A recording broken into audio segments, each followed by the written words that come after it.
সাতক্ষীরার কলারোয়ায় দুর্বৃত্তদের দেওয়া বিষে প্রায় ২০০ বক্স মৌমাছি মারা যাওয়ার এক মর্মান্তিক ঘটনা ঘটেছে।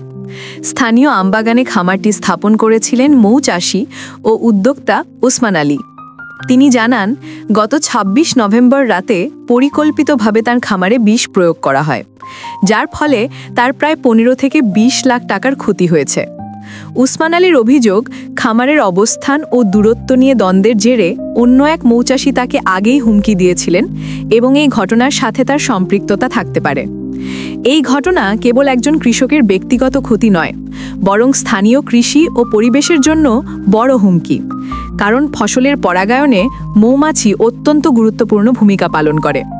স্থানীয় কৃষি কর্মকর্তারা ঘটনাস্থল পরিদর্শন করে বিষয়টির সত্যতা নিশ্চিত করেছেন এবং ভুক্তভোগী চাষিকে আইনি ও দাপ্তরিক সহায়তার আশ্বাস দিয়েছেন।